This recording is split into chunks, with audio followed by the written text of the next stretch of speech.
And ladies and gentlemen, to another edition of All Access AM. I am Billy Embody. Happy Monday to you all, except Dabo Sweeney wishing Pete Golding happy Monday, and Pete Golding certainly not wishing Dabo Sweeney a happy Monday. But everyone else can feel pretty good about themselves and wish each other a happy Monday as we're all freezing across this country on this Monday. We're normally presented by our friends at Horn Legend on Thursdays, but did just want to mention this is the coat that I've been talking up. This is the jacket. We're keeping warm here. It's got all sorts of pockets on here. So want to appreciate them for keeping us warm in the All Access AM studio this morning, and appreciate all of you that are joining us on this Monday as the transfer portal has closed. We've stopped seeing players enter the portal from what we've seen out there. So that means all of the compliance offices around the country are breathing a sigh of relief in that respect. And now we're getting into some of the last bit of drama, and of course, involving multiple ACC programs now. Clemson, Miami involved, Duke, of course, at the center of one of them. And we've got a lot to talk about on this Monday morning. So appreciate you guys being with us, and appreciate all of the people who have subscribed to the channel over the last few days, have put some of the word of mouth requests out there for friends on our message boards, on things like that. And we have raced past the 300 mark. We've raced past the 400 mark, and we're now closing in on 500 subscribers to the show, which would be a huge milestone for us and would really allow us to do a lot of fun things because we get to use YouTube to monetize it. So please support the show. That helps us grow it. That helps us add things like more lights and kind of, add to our setup and things like that. So we appreciate all of you guys supporting us. All you have to do is go to All Access AM YouTube channel and just click that subscribe button. It is free to do. Doesn't sign you up for anything unless you want alerts when we go live, which we appreciate as well. But that is the house cleaning on that. We're excited. That is a huge milestone that we're approaching rapidly. So appreciate all of you guys here. Most of you here for the transfer portal drama discussion around the Clemson Ole Miss fiasco that is going on, which really has an end, unlike the Darian Mensah situation that's going on between Duke and Miami right now. And we'll get into all of that. I do want to opine on some of this as well. We'll run you guys down some of the details that, as far as I understand, and Twitter can be a dark, crazy place, but I did not lean on Twitter for this.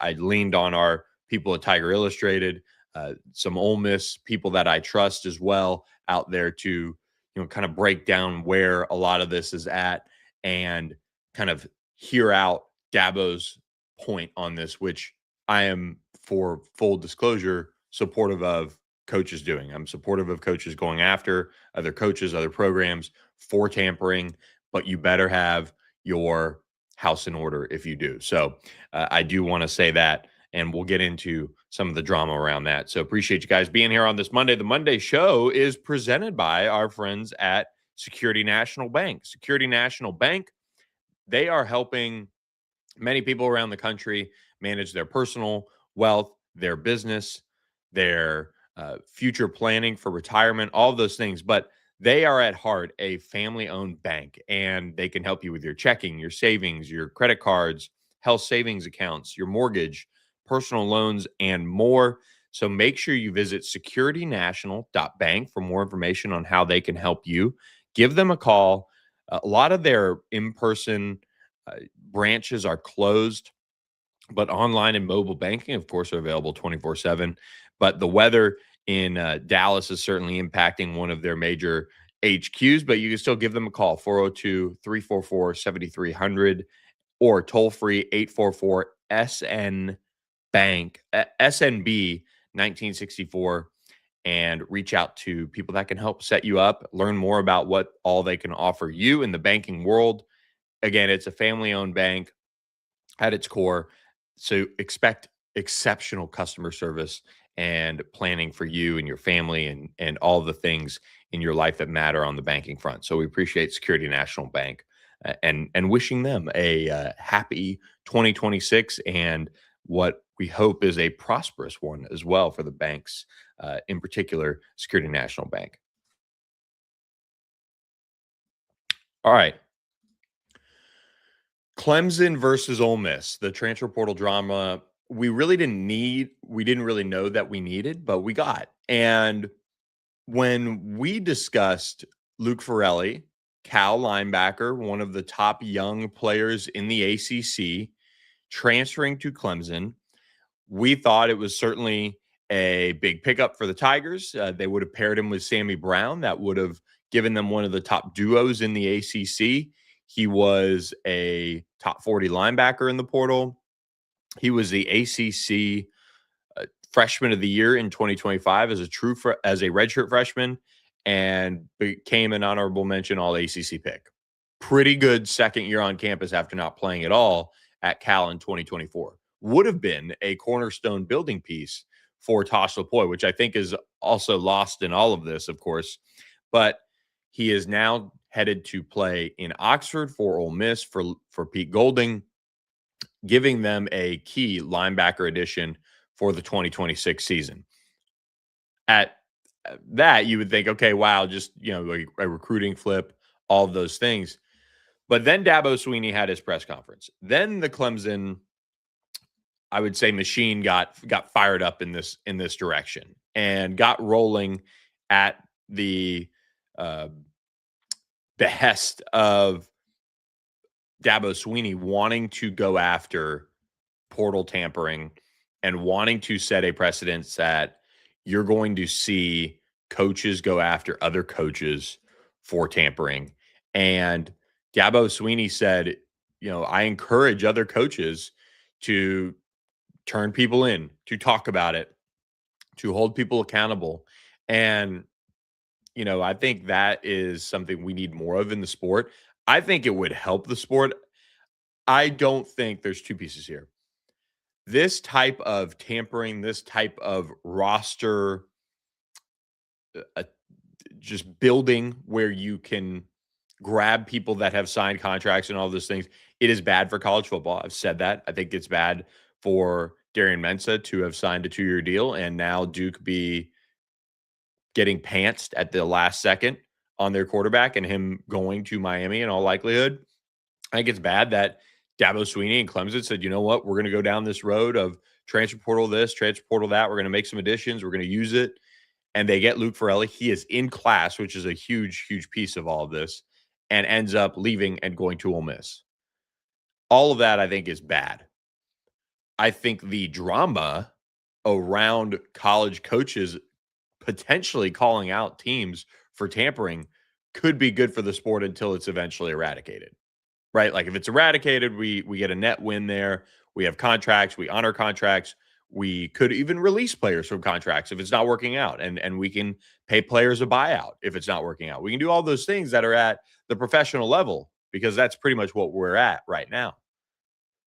But the drama of Dabo Swinney, good old Dabo Swinney going after Pete Golding at Ole Miss for taking one of his top transfers and coming to the press conference with a timeline and receipts, which we'll get into, is terrific drama for this offseason that will eventually run its course here in however long this is either, looked at by the NCAA, if at all, or just kind of how long the news cycle runs. But I love that we're seeing this type of drama in the sport because I think it keeps the sport at the forefront of being talked about. Yes, there's a lot of things that you can break this down with as far as what's wrong with college football and why we're all talking about this, which is at the root issue here, of course. But the fact that college football is being talked about, the drama around quote unquote free agency that has been created is not a bad thing in a sense. It is getting more eyeballs on college football. And until there is clear-cut rules in place, because apparently there are not, we're going to get every now and again dust-ups like we're having between Clemson and Ole Miss, dust-ups like we're having between Duke and Miami, dust-ups like we had between Washington and Damon Williams for a minute there. Those things that get talked about, and when you talk about money involved too and a power struggle, that is great theater for the game that keeps the game and its free agency period that we're all operating under still to this moment. at the forefront of the media carousel that we're going on, right? The end of last week, what was it? It was Dabo Swinney going after Pete Golding. It was the national championship game. It had already kind of been, run its course. People had already talked about Indiana and what they did in Miami, and look at Mario Cristobal, getting them, to the national championship game. The portal had taken over again. It's good for college football. It keeps it right at the forefront. And that was with NFC and AFC championship games going on this weekend as well. So I don't mind the drama around this, and I don't mind the move of Dabo Swinney going after Pete Golding. And I say this as somebody who knows Pete Golding well. I say this as somebody who actually am a fan of what Pete Golding is doing from the standpoint of getting his dream to lead an Ole Miss program that is near and dear to his heart, and in a state that's near and dear to his heart. And he's going to do it his own way. And he is a ball coach. He's coached under Nick Saban. That guy is just all about ball and trying to build the best roster he can build. And it'll be fascinating to see if it works under Pete Golding in Oxford. It really will be, because you have a machine that had been built at Ole Miss by Lane Kiffin, and a way of doing things at Ole Miss that had been built with Lane Kiffin, Billy Glasscock, their GM. And the Grove Collective has done an unbelievable job building that program. Are they going to keep up that trajectory under Pete Golding? That is going to be so interesting, because a lot of that was built around the roster construction process for Ole Miss. That's really what it is. And Lane Kiffin is terrific at calling plays and doing all those things. But the roster construction piece is being slept on, and that's something Ole Miss as a whole really bought in on doing it as a high level for that Ole Miss team. For Clemson is kind of the opposite. They have gone away from the norm now of the transfer portal. They didn't even approach it, and Dabo Swinney had won in multiple ways. Of course, having the high-powered quarterback and different offensive coordinators and all of those things that led Clemson to what Clemson is today, but they didn't touch the portal. And so now that they're going down this road, they're going into a new world of roster construction, and they're trying something new.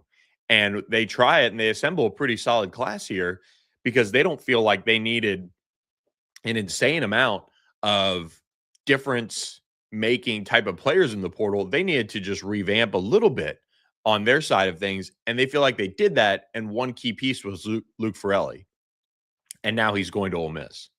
So let's dive into this a little bit more on Luke Ferrelli as we get into this kind of purely as best I can, kind of what the facts are that are out there, and kind of my take on it, and my take on Dabo Swinney, Graham Neff's press conference, all those things. And we'll have Larry Williams from Tiger Illustrated of On3 on probably later this week, around the working around the snow and ice storms across the country here, to get him on the show and kind of break down Clemson's portal haul, the work that they had to do on all of this Luke Ferrelli stuff. And of course, Dabo Swinney making some coaching changes as well.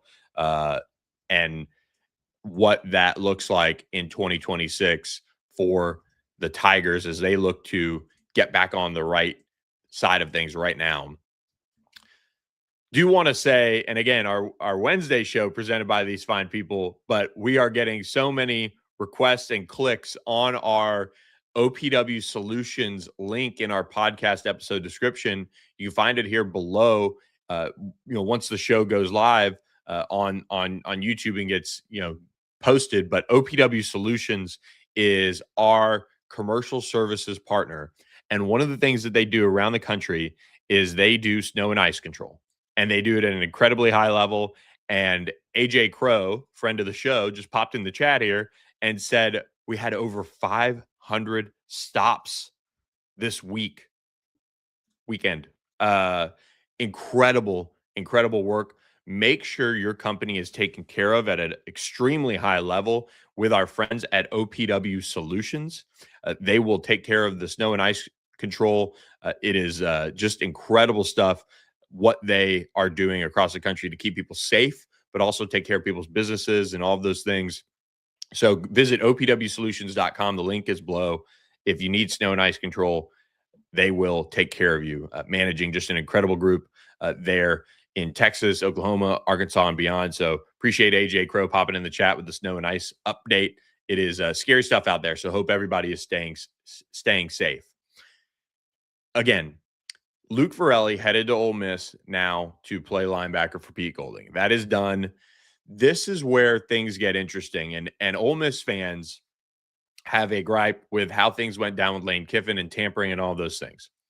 Here is, from what I understand, the difference here. And this is always the case. You ask, and I talk to multiple coaches all week long, just about portal things, about recruiting.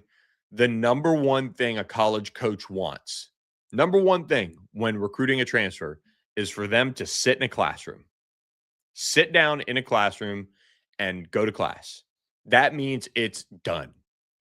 Luke Ferrelli was sitting in a Clemson classroom in his 8 a.m. when Pete Golding allegedly texted him and said, I know you've signed. What's the buyout?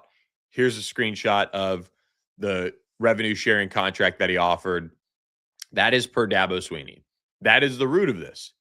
Ole Miss fans will tell you Chris Jones, the Southern Miss linebacker, was enrolled in class, all those things. Ole Miss didn't start classes until January 20th. Chris Jones decommitted from Ole Miss January 12th.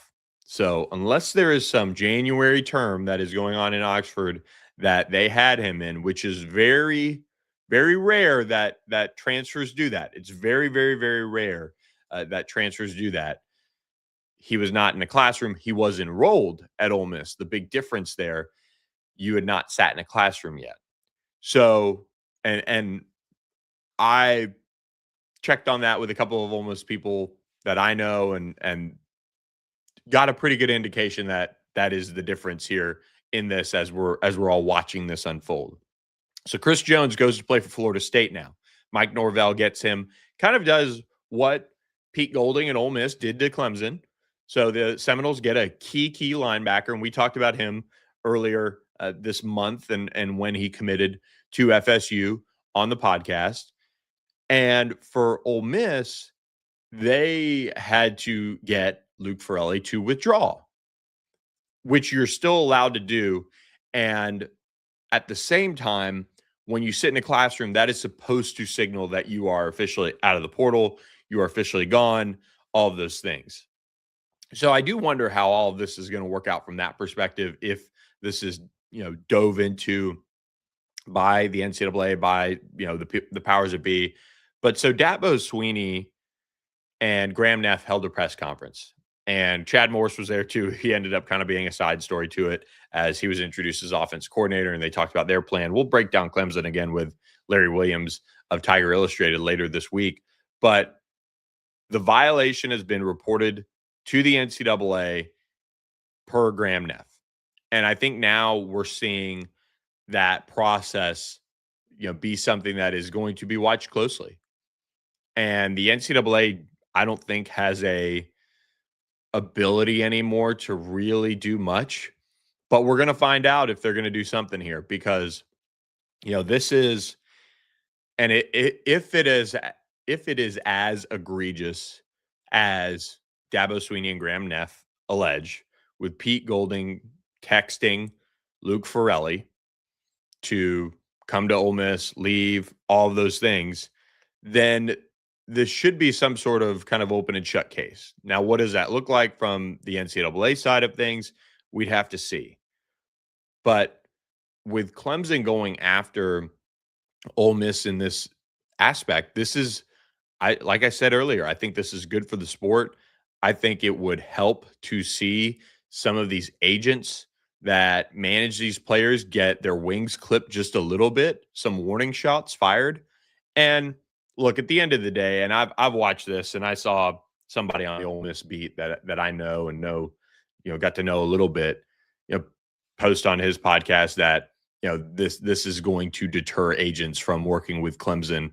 And I've seen some nasty work to clients getting basically cut from schools, and that agent is right back around the next week, the next day with different players for that program to come get into. This is all a money move by many of these agents in particular to get their players to the highest bidder or the top two highest bidders, and that is what it's all about. So this agent, and I've seen who it is, well-known agent, in this space, and is going to have clients that will consider Clemson in the future, and other agents that will consider playing this game with Clemson and Dabo Sweeney.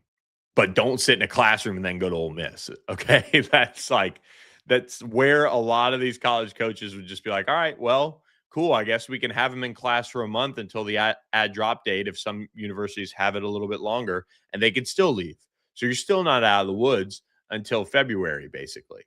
That's where a lot of these coaches are just, probably pulling their hair out. I'm sure Dabo Sweeney and Tom Allen are pulling their hair out over this, but this is not going to deter Clemson as they get into this space with regards to the agents that are willing to work with them.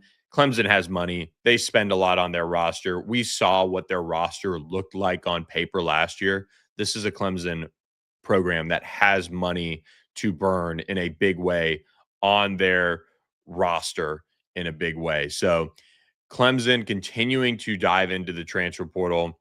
I think it's going to be really interesting to see what comes from this, if anything at all.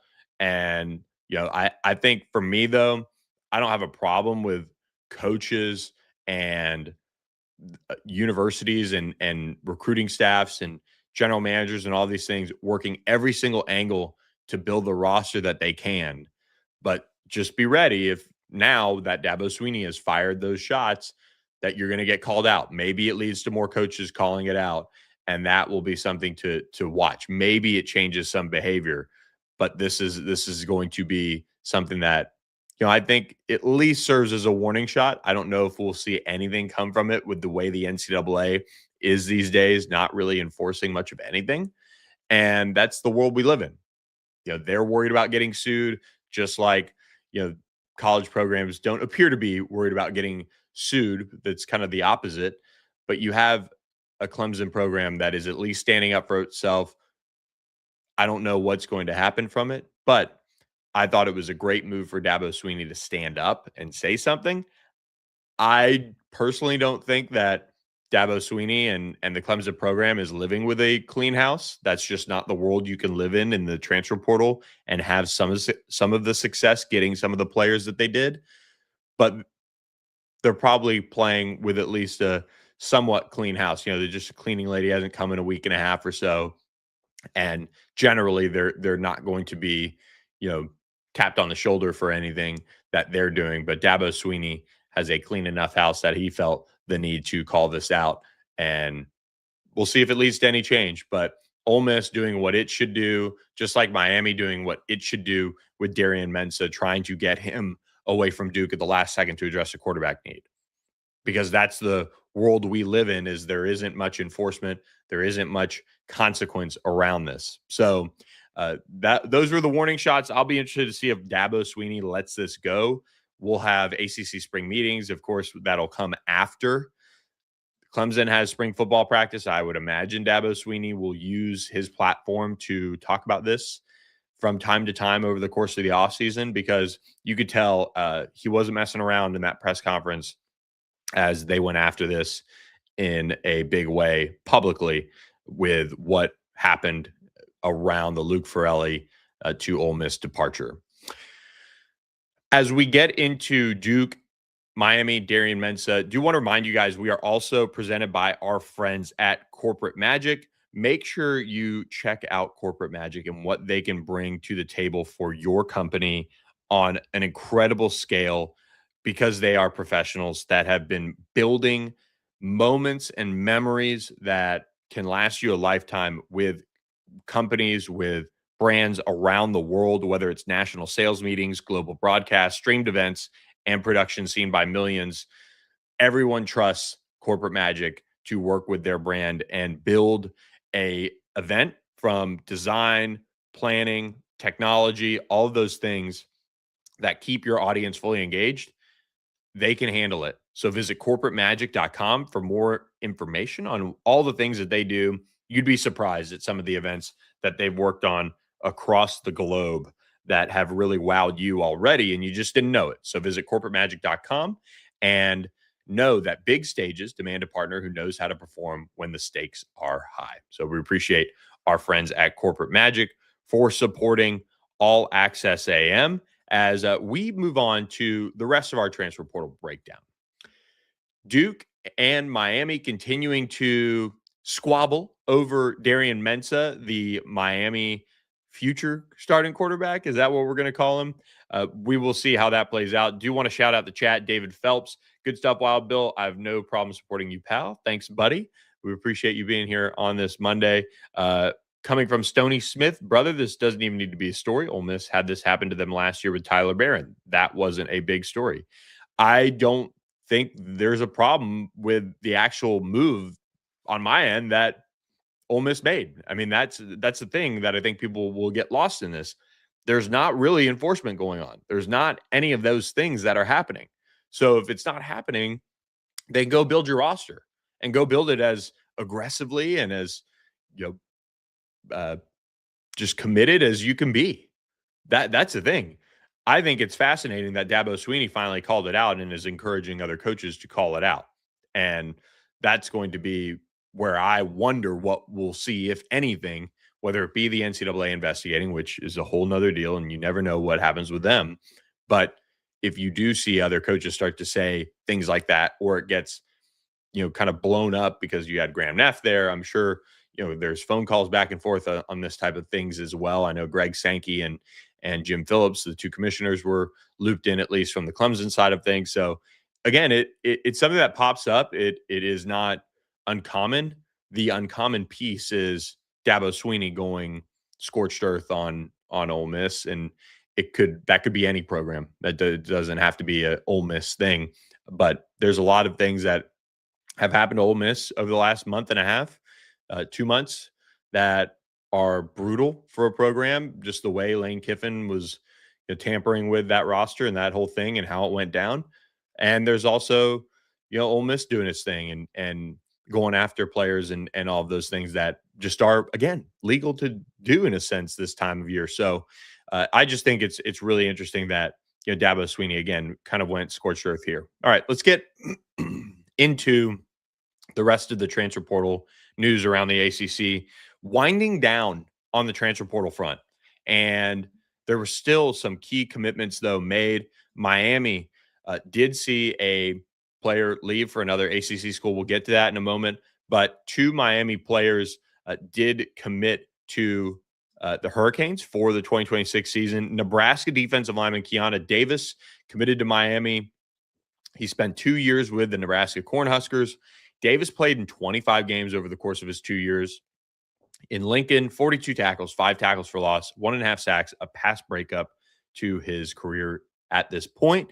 He is somebody that can really impact the game, I think, as a probably number 2 defensive lineman in a sense here. He's going to be a big body in the middle for that Mario Cristobal team and what they're trying to do up front. He was really highly sought after in the transfer portal, played in 13 games, 6'5", 275. He's going to be a nice multi-year piece for the Hurricanes in this defense, as they have shown in what they've done the last couple of years, in particular on the defensive line, why you have to continue to invest, why you have to continue to covet those types of players in the transfer portal. Miami also picked up an offensive lineman. Jamal Merriweather committed to Miami. The Georgia redshirt sophomore has 2 years of eligibility remaining. He appeared in 15 games over the past 2 seasons in Athens, including 12 this past season as a key backup for the Bulldogs. He played in 3 games in 2024 as a redshirt freshman against Clemson, Tennessee Tech, and UMass. 6'7", 305. So he's another swing tackle, swing lineman type of ad for this Miami team as they continue to revamp this roster that is trying to reload, not rebuild, for another national championship run in 2026. And when you look at this Miami roster, they continue to upgrade the offensive line, as they weren't done adding East Tennessee State and UCF guard Jonathan Klein as well, 6'4", 315-pounder.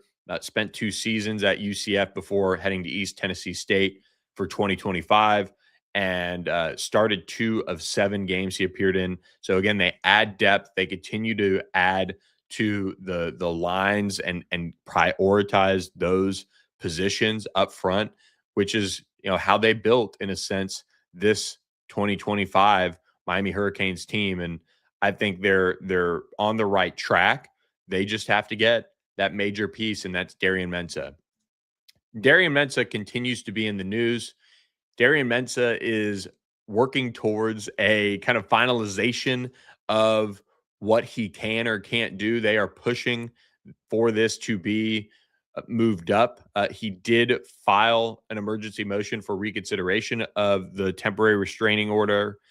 That hearing is still, I believe, to be moved up, but has not. I did not see much clarity on that over the course of the weekend. But what we are seeing is we're seeing Miami, Duke, and Darian Mensah appear to be trying to kind of negotiate this future for Darian Mensah and where things are headed, and maybe a buyout being negotiated, which could be something to watch on the front of Darian Mensah and what they're doing there, because this is something that does need to be, in my opinion, solved sooner rather than later, because Duke would love to have a little bit more clarity in that regard, but also Miami needs that clarity as well. And at the same time, Miami could have gone after this earlier. So I think that's one area that I don't feel as badly about if Miami does end up getting left at the altar. And for the record, I don't think they will. I think they will be probably with Darian Mensah at the helm of their quarterback room going into this season. But Darian Mensah is trying to get this hearing moved up so he can enroll, because technically Miami's add drop date has been already passed, and the court did rule that he can't enroll in a school until this has all been worked out. So that is one area to keep an eye on here as we go through this. But Darian Mensah is waiting on that. There was a report from CBS Sports that there's some negotiating going on between Duke and Darian Mensah. So could that mean a financial settlement? Could that mean a change in the buyout or something like that? All of those things we're now watching, because that's where this really could be headed, in a sense, if you're watching closely here, as we see you know Duke and Miami duke it out over Darian Mensah and kind of his future and where things are headed. So really watching that closely as well on the transfer portal front is what is happening with Darian Mensah. We did see Miami linebacker Raul Aguilar commit to NC State on this Monday morning. He spent the past 3 seasons with the Miami Hurricanes, played in all 16 of Miami's games this season, 43 tackles, 1 pass breakup. He spent those 3 years with the Hurricanes, totaling 77 career tackles, 1 sack, and a pass breakup. He had 10 tackles across Miami's 4 college football playoff games. So you have a veteran linebacker going to NC State. This appears to be a good pickup for the Wolfpack, a guy who has that experience, has that, playoff caliber level of performance that you'd want to add to your team. So this is a huge, in a sense, win for NC State to kind of add to their program and build a winning culture and kind of maybe get them over the hump with different pieces that have that experience of going to the playoff and having success. So nice landing spot there for Raul Aguilar as he looks to play an even bigger role on this NC State team than what we saw him play at Miami the last couple of years in particular. And another thing too, Mohamed Toure is going to play in his 8th college football season. Just incredible stuff, as he is going to get all that time to go after playing another year. It's just insane. It really is insane. But he's battled through injury. It's legit. So good on him to pursue that. And look, if I could have spent 8 years playing college football, I would have. But you are certainly getting everything you can get out of college football by playing 8 years. So best of luck to Mohamed Toure as he gets into his 8th and final year now of college football. So really appreciate you guys for being here on this Monday morning with us. We are going to have Jamie Shaw of On3andRivals.com join us to break down ACC basketball world, as he'll be joining us at around 8:45 a.m. Eastern time. If you guys are still listening, feel free to tune in for that. Of course, that'll be great. But please scan this QR code in the top corner of your screen and subscribe to All Access AM, the YouTube channel. We've had a bunch of people subscribe. We are over 400 subscribers to the channel right now, which is just awesome. It's really helping us grow the channel and continue to deliver ACC basketball, football, portal, recruiting coverage for you guys Monday, Wednesday, Thursday, 7 to 8 a.m. Central, 8 to 9 a.m. Eastern time. And we're enjoying it. We're having a blast doing it. So we appreciate all of you guys who are here with us every day in the chat. We've got interaction, and we love to do that. And if you want, you could post on the All Access AM YouTube channel page. Ask us some questions. If you have some interesting topics you want to hear more about, we'll be glad to talk about them. So please do that, and we'll get those answered for you. We are going to have, as we get into February, more of a team-specific episodes, kind of looking at programs as a whole. We'll have some of these reporters and maybe some coaches join us and set up some cool discussions around what the future looks like for all of these programs, as the transfer portal will have been closed by then, and we're going to see these rosters in large part set. So be sure to be subscribed for that. We're racing towards 500. It's a huge goal for us, so make sure you do that as well. Want to remind you as well, our Monday show presented by our friends at Sportsmo. The Sportsmo app has a new addition. It is college basketball, men's and women's, ability to bet, quote unquote, on those games of your favorite college team, whether it be micro donations or major donations. You can do that. And it's all tax deductible through the Sportsmo app. That's sportsmo, mo.org, to download the app, learn more about how you can directly support your favorite college's student athlete benefit fund and help impact winning on the court right away. College basketball hits different with Sportsmo. You tap, they score. You pledge, they drop a three. You give as a group, they win as a team. At this point, you're not watching a game, you're in it.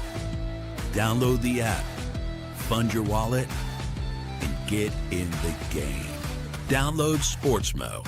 Power the play. We appreciate Sportsmo for supporting All Access AM. Big piece for us there. So always fun. I mean, college basketball, multiple games a week. You get a chance to make some micro donations around points or rebounds or wins, losses. You can't bet on losses, but it is a way to kind of tie yourself to your team a little bit more and support them directly with donations to the student athlete benefit fund. So appreciate our friends at Sportsmo. They're continuing to grow like crazy. So make sure you jump on board for that. They are going to have a lot of fun breaking all of that down. Let's see what else we got on the rundown here. Early top 25s coming out as well. This is always a way too early thing, but people are caught up in the national championship run for the college football playoff and watching that unfold.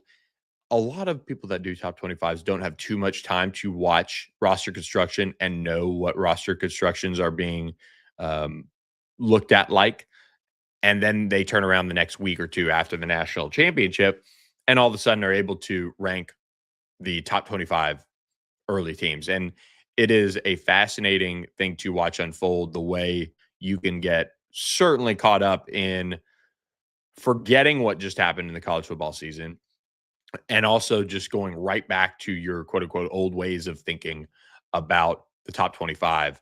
and what it should look like in your mind. I mean, programs that did not have seasons that they wanted yet popping right back into the top 25, or programs that have made coaching changes because they were not good at all and eventually going right back into the top 25. I think it's kind of a hilarious, uh, let's just say, hilarious exercise to go through, is to try and do a way too early top 25. And the fun part is fans get caught up in it. That's why people do them, is because people feed them. And I think the top 25s, the way too early top 25s, and I'll have to think about mine a little bit, but I think those are, if you're going to do them right after, there is a little bit of a shock factor that people clearly have in picking them. And if you look for through that 15 through 25 range, that's where you're always going to see a lot of that. You're going to see a Penn State in this case. You're going to see a Michigan in this case. And those are teams that I bring up from the standpoint of Penn State didn't have the year it wanted to by any means, and they made major changes. And I think Matt Campbell is going to do awesome there. I do think it is such a culture shift that I wonder what 2026 will look like, and it'll say a lot about where that program was from a roster standpoint if they have immediate and a high level of success under Matt Campbell versus maybe a kind of step back, and from the standpoint of having another middling season and then ascending to where I think Matt Campbell can get that program, which is Big Ten championship level caliber team year in, year out. Michigan has also had so many changes. Utah has seen their roster gutted. I just don't think, Utah is going to be one of those top teams. That is going to be a struggle for them with all the changes around their program and that kind of overhaul. And then you just have some teams that have quarterbacks coming back that are popped in there, and at the same time, Virginia, I've seen them in the top 25. That's a heavy lift. Bo Pribula in that program, Eli Holstein in that program. That's who you're betting on. I think they're both good quarterbacks, but that's a heavy lift again for Virginia to be a top 25 team again and kind of build off of the magical season that they did. We'll get into some more of our way too early top 25, but I saw one today before the show that had Miami outside the top five, and I just think that's silly. I think anytime you have a national championship team in appearance, odds are you should be starting in the way too early top 25's top five, but that's just me. I can see why Indiana, I can see why Ohio State are up there, but Miami deserves a little bit more on that front. The college football playoff will stay at 12 teams in 2026, that being reported on Friday. The 16-team model, the 24-team model, all being discussed, but ultimately we're going to stick at 12 in 2026, which I am a big fan of. I'm totally good with in that respect. Is we see you have I thought a good 12 teams outside of the group of five. You have to kind of fix that in a sense. And Notre Dame, of course, if they're in the top 12, they'll get an automatic berth, which I don't understand why people cater to Notre Dame and just do that. And I don't say that as a Notre Dame hater. It's just fascinating to watch a brand like that get catered to in this world of in this ruthless world of college football that we're in. I mean, it's just crazy to me. But that is where we're at with it.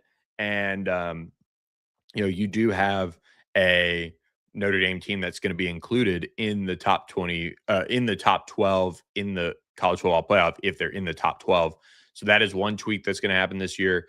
And the top 4 AQ are going to be all Power 4 conference champions. So I think that's going to, of course, improve the top 12 teams that ultimately make the playoff in a sense, but you're also going to have less spots for at large, which is now the argument to go to 16.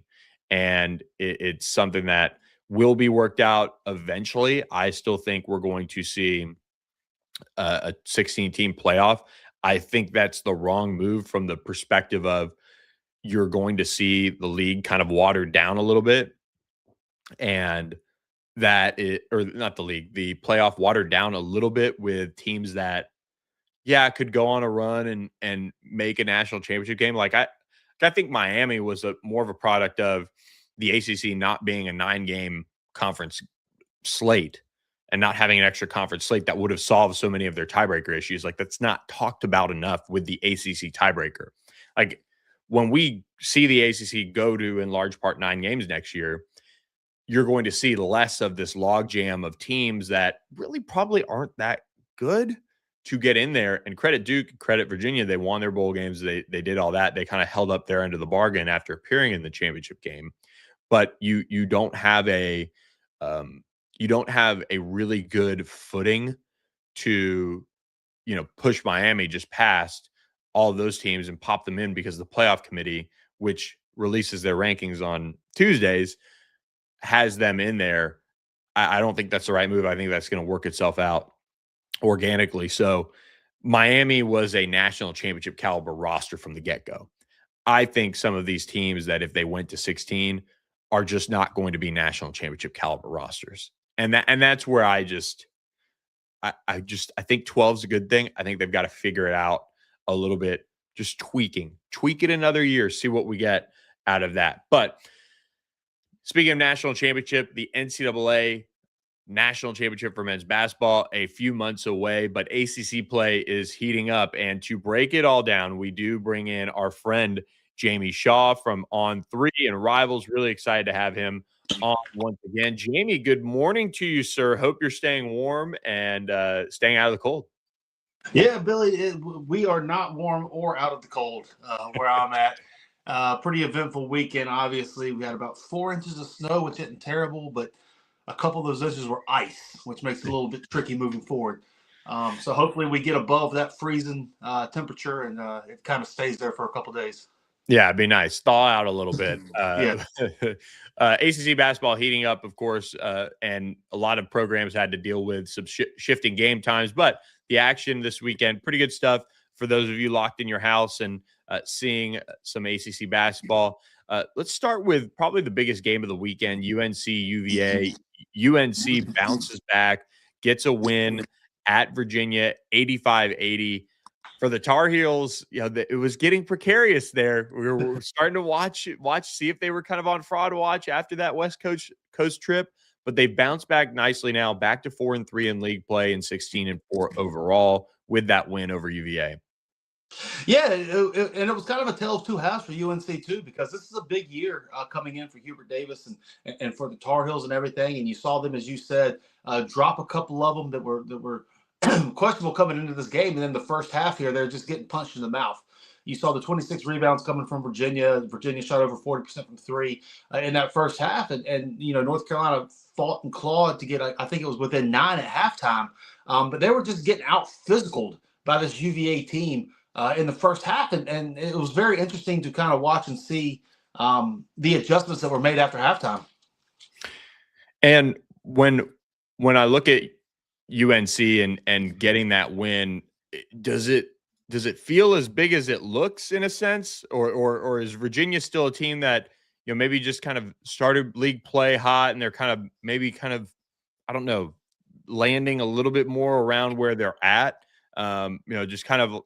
just a step below that top tier of the league, or is this UNC kind of that West Coast trip kind of a revitalization of that roster in a sense? No, for sure. This is a huge win for UNC. Anytime you're able to go onto the road, down almost double digits at halftime against a ranked team, I don't think Virginia had lost at home this whole season.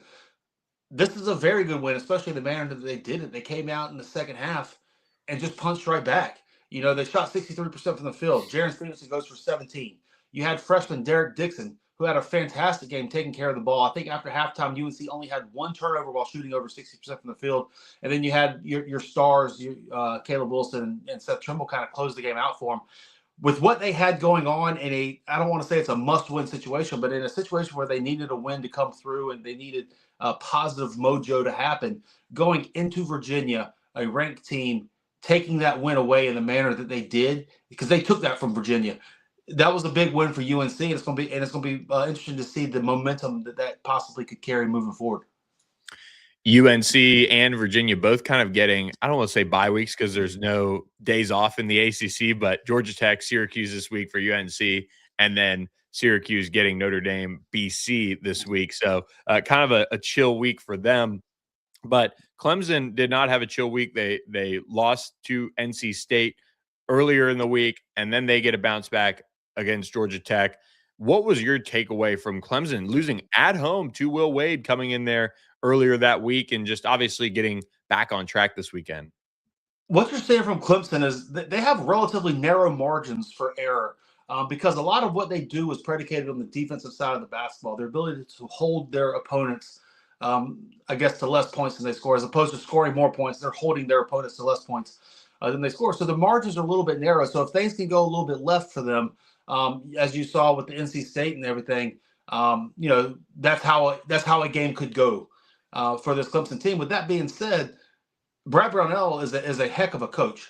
He's the tenured guy within the league right now, and they've seen a lot of success over these last couple of years, especially tournaments and all of that. And this team is a good team.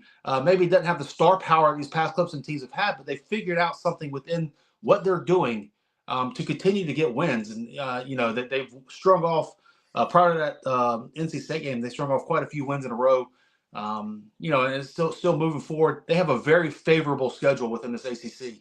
Looking at who they've played and who they have coming up. So, things fall right for Clemson. NC State, of course, getting that win. They're now up in the top 30 of the net rankings, 27th. They are 1-4 against quad one opportunities. Same with Clemson, 1-3 in a sense.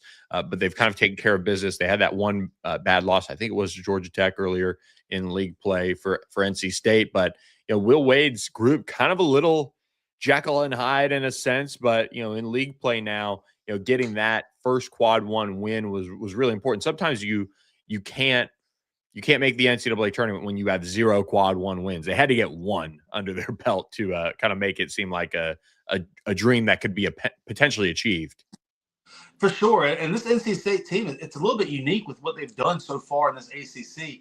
Right now, they're 4-0 on the road in ACC play and 1-2 at home with what they're doing. That's a little bit unique when it comes to hold and serve at the house and all that type of stuff. But they're a team that lives and dies by the 3-point jump shot. In league play, they've shot 40% from three as a team. They're putting up points, and they're figuring out ways to kind of get it done. Quadir Copeland was awesome. Coming up this past week, he's had a really turn going into the last kind of the second half of what they've had, and they're relying on some guys who believe. There's a belief within that locker room. There's a belief within that team to be able to go out and kind of get it done, and they're creating turnovers and making threes. So the aggressiveness on defense coupled with making shots is a recipe to find some success. Looking ahead, big Monday night here. That's the nice thing about the NCAA and NFL seasons coming to an end with college football is we get some big Monday action, and Duke is getting right to it with a big matchup against Louisville. What are your early thoughts on this one as Louisville getting right on track here now with the return of Michael Brown? Yes, so this is a fully healthy Louisville team. So they have Michael Brown, Ryan Conwell. They have everybody in there this past game with both of them in there. They took 66 shots. They shot 39% from the field. Conwell had 15. Michael had 20. They played efficiently, and they played good basketball, the type of basketball they want to play, especially on the offensive end of the floor. What you're going to see in Duke is obviously everything's predicated around what Cam Boozer does. Cam Boozer is the central hub of what the offense is, and John Shire's going to do a great job of putting his players into a area to find success. This Duke team plays with some physicality. They're aggressive on the defensive end. It's going to be interesting to see if this Louisville team can match the physicality and can they get enough stops. That's going to be the thing. Obviously, on the offensive side of the floor, this Louisville team is high firepower. Can they get enough stops to be able to compete with this Duke team? Do you think they compete with this Duke team on this Monday night? Yeah, I mean, I think it's possible. I think with the way that they play offense, I think with the way that they shoot the three ball and they kind of run their things around, three being worth more than two and playing the analytic game on the offensive end of the floor. I feel like this could be a good game, but Duke's not going to beat themselves, and Louisville's going to have to play a very good game. And, for Louisville, what did you see from Michael Brown in his return? I mean, did you see him ramped up enough to make a major impact in this one? Well, when it comes to Michael, what he brings to this team is he brings ball control. When he was not in there, they kind of struggled getting into their sets, getting into the half court, and finding somebody who's able to collapse the defense and then spray the ball around and get the team good looks at the basket. Michael's able to do that. Michael's also able to pull gravity when it comes to his jump shot as well. So long story short, with Michael Brown on the floor, what this does for this Louisville team is it opens up their playbook. They're able to diversify, I guess, what they're able to do offensively with the ball. And be a little bit more multiple when it comes on the offensive end of the floor. But Michael, he looked good. The back, obviously, when it comes to a back, you never know when it's going to stiffen up or when it's going to, have all that type of repercussions. But he looked good in the first game. He looked comfortable in the first game back. And Louisville looked very good in that one over Virginia Tech. It's going to be fun to watch. We'll have you back on very soon, Jamie Shaw, to break it all down on the ACC basketball front. We appreciate you being here on this Monday. Stay warm, my friend. Billy, I appreciate it, man. There he goes, Jamie Shaw joining us on All Access AM to kick off your Monday morning. Big Monday night, Duke, Louisville, 6 p.m. Central Time on ESPN. Tuesday night's matchups, Wake at Pitt is going to be another one that people are going to be watching, of course, as that one gets going at 5 p.m. Central on ACC Network. Virginia then heads to Notre Dame, 6 p.m. ESPN2. Syracuse at NC State at 6 on ESPNU. Georgia Tech at Virginia Tech, 7 p.m. Central Time on ACC Network. That is your Tuesday night matchups. We'll be back, of course, on Wednesday and Thursday to break down the rest of the week and weekend of ACC basketball. We love doing that for you guys. We'll have James Fletcher on, talk a little bracketology as well now that we're into the full swing of things, with it being college basketball season, nearly a month of ACC play in the books, and February rapidly approaching. So make sure you guys are subscribed to the channel, All Access AM. Appreciate all of you guys who are in the chat this morning, but please use the QR code in the top corner of your screen to scan it and go right to All Access AM YouTube. Help us hit 500 subs on that channel, please. Huge goal, huge piece for us to get to that level. So appreciate all of you guys who have done that. And those of you in the chat, we really appreciate you guys showing up. Juan, good to see you again.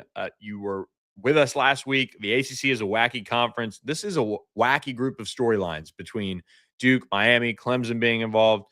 Again, I just think it's great because it has people talking about the league in a sense. You also have the question, do you think LSU and Lane Kiffin fall on their faces in 2026? Lots of moving parts and pressure is on to win big.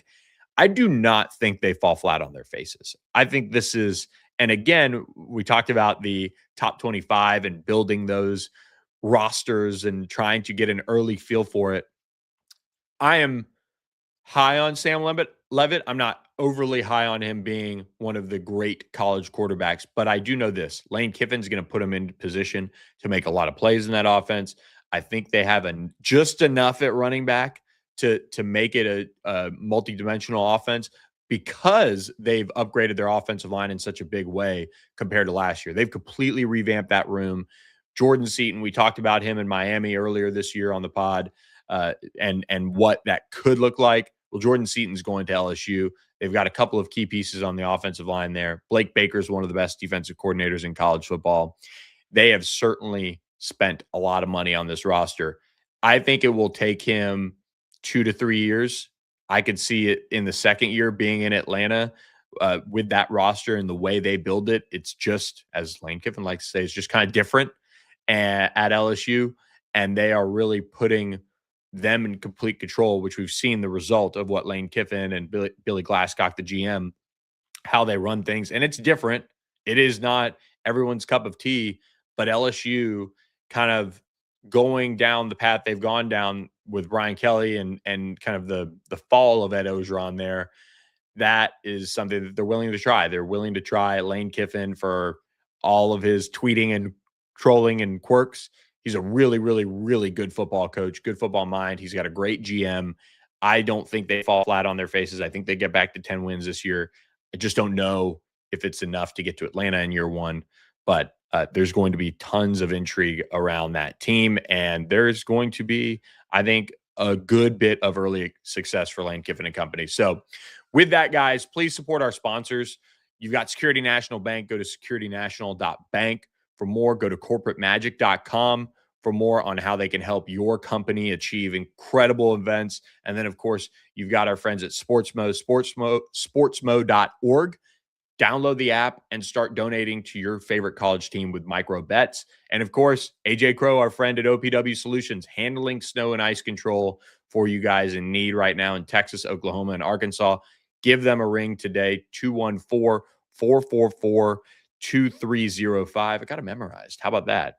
Make sure you guys reach out to them today and see what they can do for you and your family and your business and all of those things, because it is crazy out there right now. So make sure you guys do that.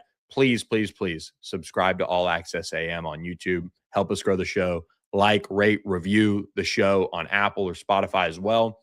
Appreciate you guys being here on this Monday morning. Thanks to Jamie Shaw for stopping in and talking a little basketball as well. We'll catch you Wednesday morning on another edition of All Access AM. Hope everybody stays safe and stays warm and that you've got power on in your house. And if you do, watch All Access AM. I'm Billy Embody. Have a great Monday, everyone.